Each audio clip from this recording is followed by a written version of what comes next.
ஒரு நல்ல சிந்தனை ஷேர் பண்ணிக்கலாமா? முட்டாள் அப்படிங்கிறவங்க எதிரிகளை பழி வாங்கணுன்ற எண்ணத்தோட அவங்களே வருத்திக்கிட்டு அவங்களோட நிம்மதியை கெடுத்துக்கிட்டு சுற்றிக்கிட்டே இருப்பாங்க.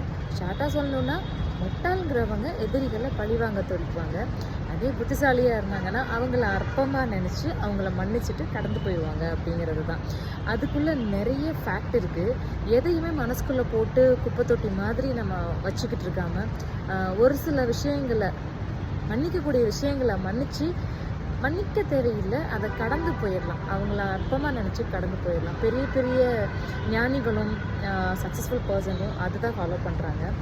நம்ம அதே விஷயத்தை திருப்பி திருப்பி யோசிச்சுக்கிட்டே இருக்கும்போது அந்த காயம் அதிகமாக அது ஆறாமலே இருக்கும். அப்படி ஆறாமலே இருக்கிறதுனால நம்மளோட ஹெல்த்துக்கு தான் ப்ராப்ளம், நம்மளோட மைண்ட் செட்டு தான் ரொம்ப கொலாப்ஸ் ஆகும். எண்ணம் கரெக்டாக வச்சுக்கும் போது எதையுமே எதிர்கொள்ளக்கூடிய ஒரு நேர்மறையான அதிர்வலைகள் நமக்குள்ளே அதிகரிக்கும்.